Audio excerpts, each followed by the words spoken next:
YouTube edition of the MVI Gurukula Purana class. Remember to share, subscribe, and support. Share this video far and wide.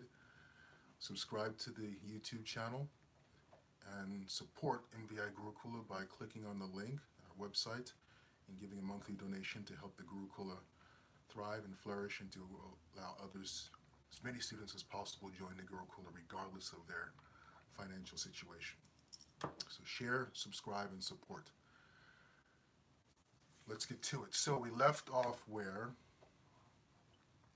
they've decided, or Yudhishthira is making the determination, and Sahadev has chimed in as to who should be the honored guest of the Rajasuya Yajna, who should be the recipient of the Agra Puja, the first honorary puja that establishes this individual as the honored guest of the sacrifice. So Sahadev explains, he gives his opinion. He says, Lord Krishna is the obvious person for this sacrifice. Krishna is the supreme personality of Godhead. He is the avatari, he is the source of all avatars of the Lord, and he begins to share all of these wonderful qualities of Krishna. We know Krishna has 64 qualities. So Sahadev is sharing all of these reasons why Krishna should be the honored guest and should be the recipient of the Agra Puja. Everyone agrees. There's no dissent, certainly no vocal dissent. So the Agra Puja begins. Yudhishthira, the Pandavas, they put Krishna up on the honored seat. They begin to give him the Agra Puja, the first puja. So while this puja is going on, this one individual, Shishupal, he's seething to see that Krishna is being honored. Now there's a whole backstory with Shishupal. One very major reason why Shishupal can't stand Krishna, he was never liked Krishna to begin with, and that's a further backstory which we'll get into. But it was not too long ago when a king, Bhishmaka, had a beautiful, beautiful daughter, and he was preparing he wanted his daughter to marry Krishna, Bhishmaka did. His daughter's name was Rukmini, and Rukmini wanted to marry Krishna. The entire kingdom of Bhishmaka, and Vidarbha, where Rukmini lived, of which she was a princess, the entire kingdom wanted her to marry Krishna. They realized that this was the match made in heaven, a match between Krishna and Rukmini. But Bhishmaka's eldest son, his name was Rukmi, he could not stand Krishna for his own reasons. His sister to marry Krishna. He wanted his sister Rukmini to marry Shishupal. His thinking that if my sister marries Shishupal, then we have an alliance with the family of Shishupal. Shishupal's family were called the Chedis. So Rukmi is thinking, I'll have this alliance with the Chedis, and together we can be a more powerful enemy of the Yadu dynasty, of which Krishna was a part, and we can destroy the Yadu dynasty. So this is Rukmi's thinking, Rukmini's elder brother. So Rukmi arranges the wedding of his younger sister to Shishupal, against her wishes, against the wishes of the entire kingdom, against even his own father's wishes. He didn't care. He was a very headstrong, arrogant personality, Rukmi. He arranged for this wedding between Rukmini and Shishupal. So I'm not going to get into the story of Rukmini. That's another story for another time. At the wedding day, just before the wedding day, Rukmini sent the message to Krishna telling Krishna what was going to happen and asking Krishna to come and kidnap her because she did not want to marry Shishupal. So on the wedding day, she's supposed to be essentially getting married this day. She went to the temple for her morning puja, and at that time Krishna showed up, put Rukmini on his chariot, and together they rode off into the sunset. Meanwhile, there was a rumor that all this was going to happen. There was a rumor that Krishna was going to come and try to cause some disturbance and disrupt the wedding between Rukmini and Shishupal. So all of Shishupal's allied kingdoms and friends were there. Rukmi had his army prepared to stop if anything were to happen. But in front of all of the armies of Shishupal, Rukmi, Jarasandha, and others, Krishna came, took Rukmini, and sped away. And immediately, all of the armies got together and they went to chase after Krishna. But Krishna's brother Balaram, he had come with the army of the Yadu dynasty, and they stopped the other armies from chasing after Krishna, and Krishna went ahead to Dwarka. There's much, much more to that story, but that's for another time. But essentially, Shishupal was thwarted. His desire to marry Rukmini was thwarted by Krishna. Krishna kidnapped Rukmini, went on and married Rukmini, and Shishupal was furious. From that time, his hatred of Krishna, which was already there, only increased. So now he has to sit here at this Rajasuya Yagya and watch Krishna, the person who ran off with the woman that was supposed to be his wife, is sitting there and everyone is cheering him on as if he's some great personality. This is what's going through Shishupal's mind. He could not stand it anymore.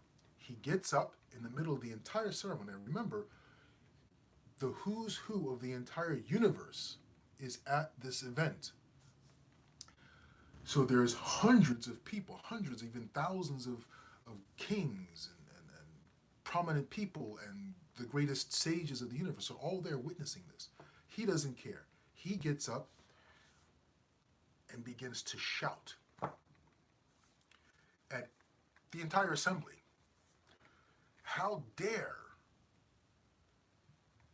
Krishna sit on the throne of honor when there are so many, this is Shishupal speaking, there's so many people who are better suited, who are far more honorable, far more worthy of sitting on the throne for Agra Puja.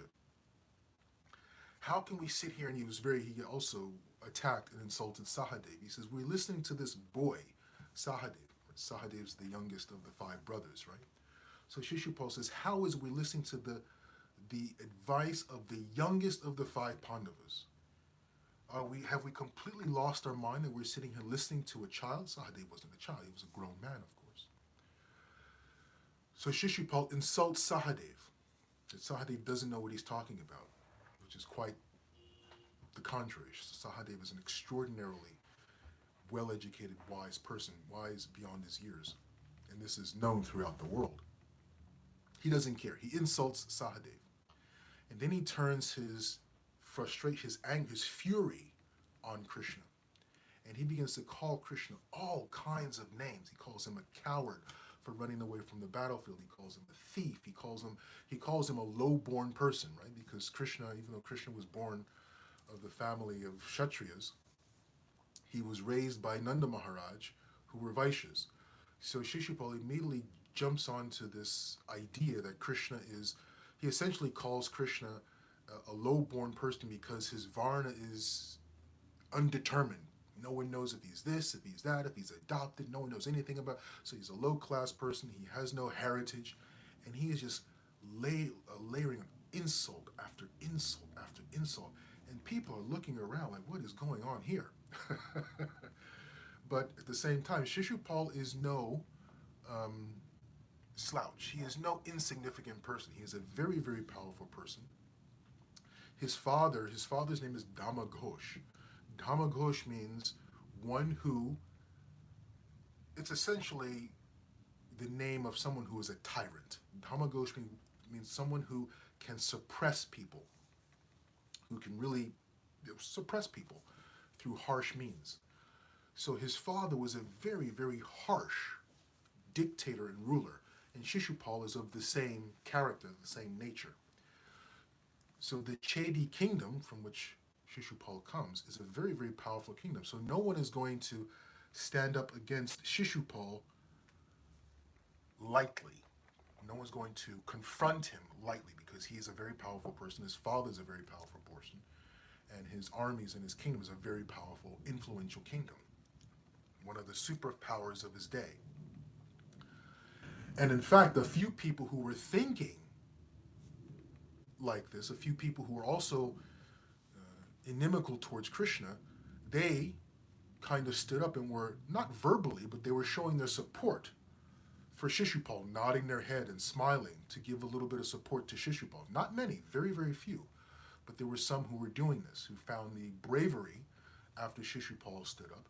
They found their cowardly courage and began to nod and smile and agree with Shishupal in that way. But Shishupal is going on and he's insulting Krishna one insult after another, one sit off, insulting his family, insulting everything about Krishna. And it describes in the Mahabharata that many of the Pandavas, Bhima particularly, tried to shut him up.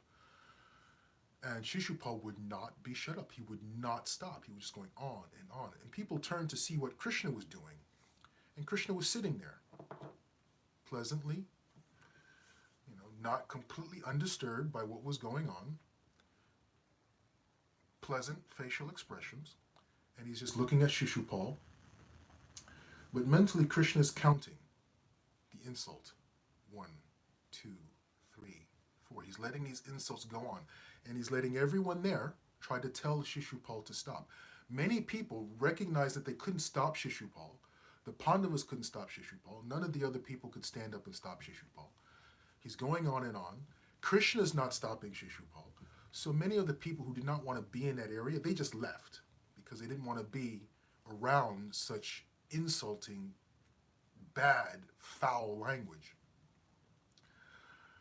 And Krishna's just mentally counting 10, 11, 12, 25, 26, 27, 41, 42, 43, 63, 64, 65, 66, 79, 80, 81. Shishupal's going on and on, again and again. So tomorrow we'll figure out what happens when Shishupal reaches the magic number. Hari Hari.